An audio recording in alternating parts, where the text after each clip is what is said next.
Alors, pour tracer une droite dont on connaît l'équation réduite, il y a essentiellement deux méthodes.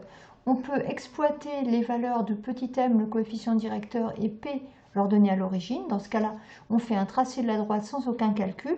Ou bien, on peut chercher à déterminer les coordonnées de deux points de la droite, placer ces deux points dans un repère et tracer la droite, et c'est ce que je vais développer ici. Alors, on va prendre comme exemple la droite D d'équation y est égale à 3x moins 1. Donc on va chercher les coordonnées de deux points. Pour trouver les coordonnées de deux points, eh bien on va tout simplement choisir deux valeurs de x. Donc ici, comme première valeur de x, j'ai choisi x égale à 0. Donc x étant égal à 0, je vais calculer son y en utilisant l'équation réduite de la droite. Donc on aura y égale 3 fois 0 moins 1 égale moins 1. Et on obtient un premier point grand A de coordonnées 0, moins 1.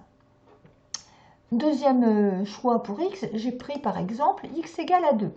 Donc de la même manière, je vais utiliser l'équation réduite en remplaçant x par 2 pour trouver l'y. Alors y est égal à 3 fois 2 moins 1 égale à 5. Et donc on va obtenir b de coordonnées de 5. On a trouvé deux points de la droite D. Et donc maintenant, dans un repère, on va placer ces deux points A et B et on va pouvoir tracer la droite D. Donc voilà ici les deux points A et B placés dans un repère.